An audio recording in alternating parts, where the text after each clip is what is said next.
1954, I was born in Crane County Hospital in Crane, Texas, which is 32 miles south of Odessa. My folks actually lived in McCamey, but the closest hospital was in Crane. You could say I emerged into a monolingual, monocultural environment. But it was the age of segregation, so Spanish speakers and English speakers did not live in the same neighborhoods. Basically, I was insulated. From the beginning, language interested me. I enjoyed making unusual sounds.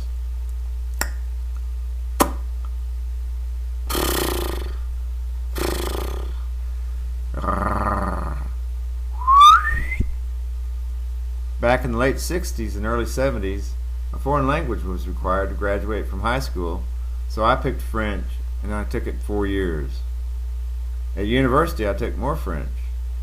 Of course, for a BA in linguistics, other languages were required, so I took Biblical Hebrew and Modern Hebrew. Lahitrot Boker Tov. 14 hours, and that's about all I recall on Modern Hebrew.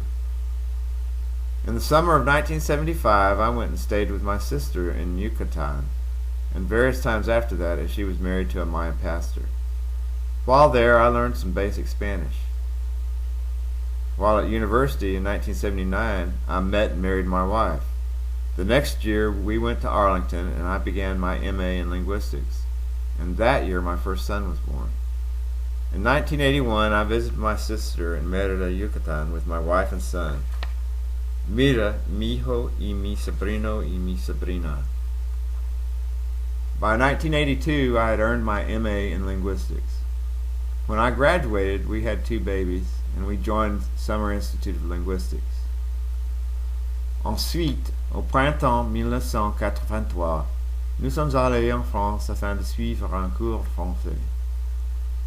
Je devais améliorer mon français pour mon boulot.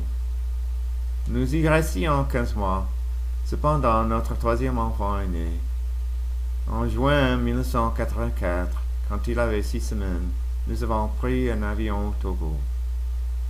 Après notre arrivée là, nous sommes allés au village de Warango chez le peuple Batam Maraba, où j'ai commencé à apprendre la langue d'Itamari. Abo Napo. Abo Tintin. Atuna. Nye. Quantinata.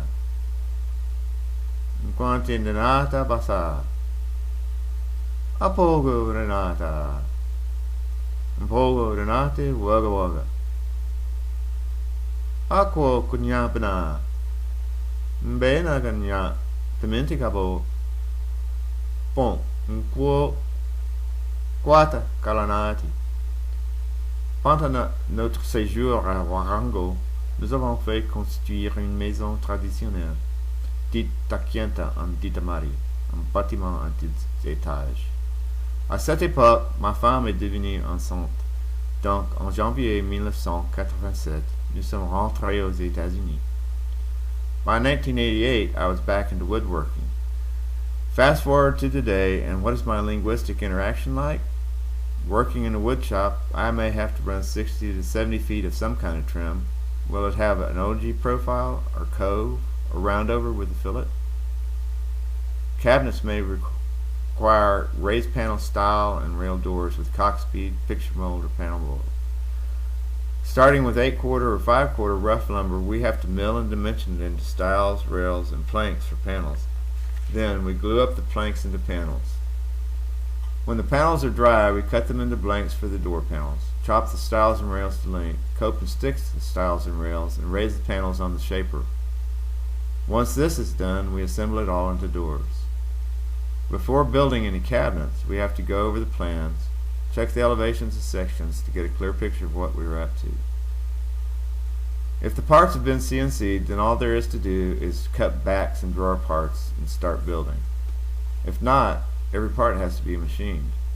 We get all the necessary dimensions off the plan and vertical sections of the shop drawings, make cut builds, and go to town cutting sides, bottoms, shelves, rails, and cleats. Rabbiting and dadoing and line boring as needs be, and then building carcasses can begin. We might have to cut grounds, toe kicks, plate rails, or blocking for crown and make valances. Then, at the end of the day, I go home and my wife and I speak colloquial English with each other.